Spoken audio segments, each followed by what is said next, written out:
There's something in the air with AEW right now. All Elite Wrestling has gone from that thing your friend who loves wrestling kept telling you to watch to spreading itself across social media. Honestly, it reminds me of the late 90s/early 2000s era when everyone was watching WWE. The Rock and Stone Cold were household names. WrestleMania 17 cemented itself as one of the most non-stop glorious pieces of entertainment humanity had produced, and each week you watched a roster of grade A talent trade insults, powerbombs, and title wins in equal measure. In short, it feels like wrestling is back. 2021's All Out was the highest viewed pay-per-view in the company's history for good reason, and with millions of lapsed fans like myself dying to know what comes next, it's genuinely satisfying seeing such a master plan come together. I'm Scott from WhatCulture.com, and this is how AEW made me love wrestling again.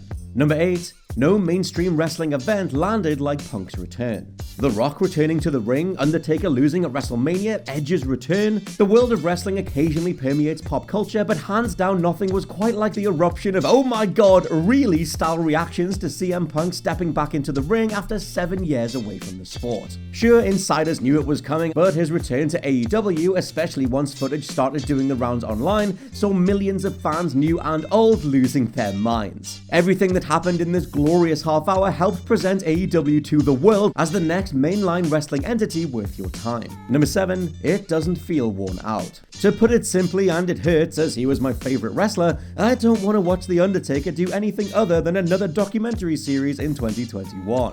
Not to get too harsh on older wrestlers or legacy talent, but I simply have zero interest in a forced rekindling of the past, mining nostalgia like everything else is right now to get more money out. The reason people like me grew out of or otherwise gave up on wrestling was because the product got stale. It's why I'll listen to someone like Chris Jericho or any former WWE star talk about the backstage realities of writing sessions or character development rather than watch the matches themselves. With AEW, there's a confident push to balance old legends and bankable talent with upcoming or rising stars.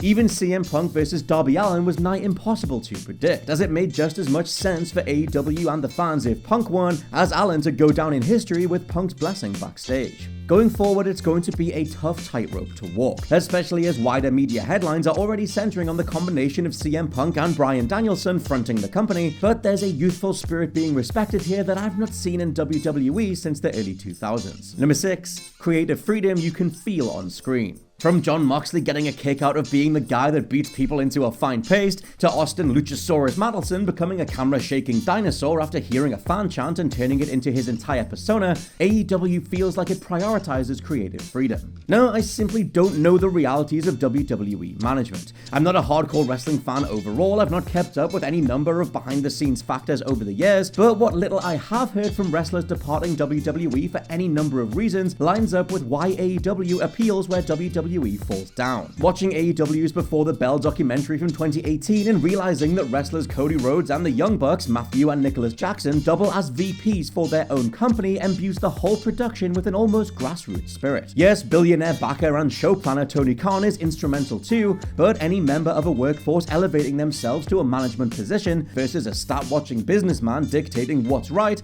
will always result in something more directly appealing to an audience or recipient. Not to make this a WWE hate piece, I literally don't know enough to do that with any sense of authority, but AEW feels like it knows what I want in a way WWE does not. Number 5, new moves. This could be the hardest point to verbalize, but there's something about a wrestling company that doesn't just stick to the basics, your collar elbow tie-ups, Irish whips being reversed, big man gets tagged in and clotheslines everyone, etc. that makes every match worth watching. AEW know that any one match across Dynamite, Rampage, or the likes of All Out is likely to be someone's first taste of what All Elite Wrestling can be, and too often I've revisited WWE over the years to see what's on offer, only to watch the same boring submission holds and general pace to matches. Tag teams like the Young Bucks, Lucha Brothers, Santana and Ortiz and more are the reason why, showcasing a level of choreography and risk-taking that's really putting AEW's tag team division on the map. It's far from just tag matches though. From marveling at Luchasaurus springing up off the mat like The Rock to Orange Cassidy doing an entire match with hands in pockets, it's another string in AEW's bow that you never know what's coming next. Number 4, competition competition breeds healthy expectation. As weird as it sounds as a standalone reason, the de facto appeal of AEW now operating at this scale is that it's not WWE. If you're anything like me, you remember the days of ECW and especially WCW and WWF back then operating as one. You remember the Monday Night Wars and the distinct identities of each brand, the garage band carnage of ECW, the wannabe glitz and glamour of WCW, and the hybridized appeal of WWE that eventually won out. There's something about competition in a given space that's inherently appealing. For far too long, WWE and the refined product of WWE was the only viable option in town. With AEW, it's a return to healthy competition in the wrestling space that hasn't existed on this level in quite some time. Knowing that AEW as a company are navigating this space and wanting to continually impress on their end is a whole other dimension of appeal.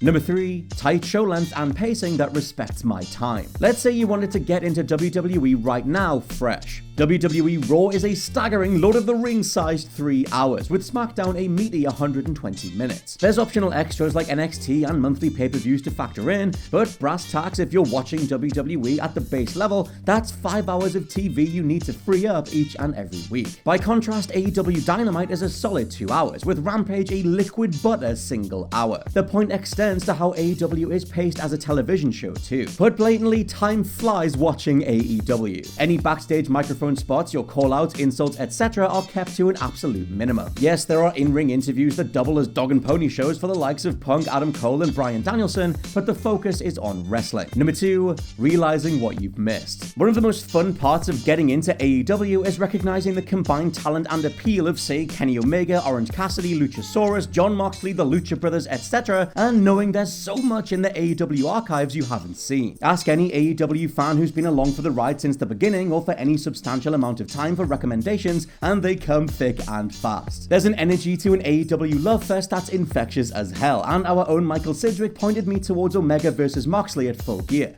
Every Young Bucks versus Lucha Brothers showdown, Christian Cage versus Omega at the first Rampage, or just the entrance of Malachi Black and the squishing of Cody Rhodes. Getting into AEW right now is like stumbling onto a new band's discography where every single album is worth checking out and recommending in tow. And number 1, remembering what this used to feel like. There's a great line from Jon Moxley while he's guesting on Brandy Rhodes' cooking show, A Shot of Brandy, where he's discussing why so many people stopped watching wrestling over the years. He talks about that lapsed fan who would reminisce about how great WWF or WWE was back in the day, and without mentioning them by name, Moxley agrees that WWE got stale, goofy, and boring, saying it made you feel stupid watching it. It's testament to how much drive surrounds AEW right now that all those fans are being reawakened and plugged back into a weekly wrestling show that knows exactly what its audience wants. AEW feels impressive and confident. Its roster feels like a group of creative, athletic individuals putting on a show for the masses where the core drive is to entertain and make memories. I've gotten more talking points from the last few weeks worth of Dynamite, Rampage, and especially All Out than I have in a decade of dipping back into WWE. That in itself speaks to a hot streak that's only going to continue rolling out. And if a CM Punk, Bryan Danielson, and Adam Cole combo got us through the door, well, I can't wait to see what else is coming.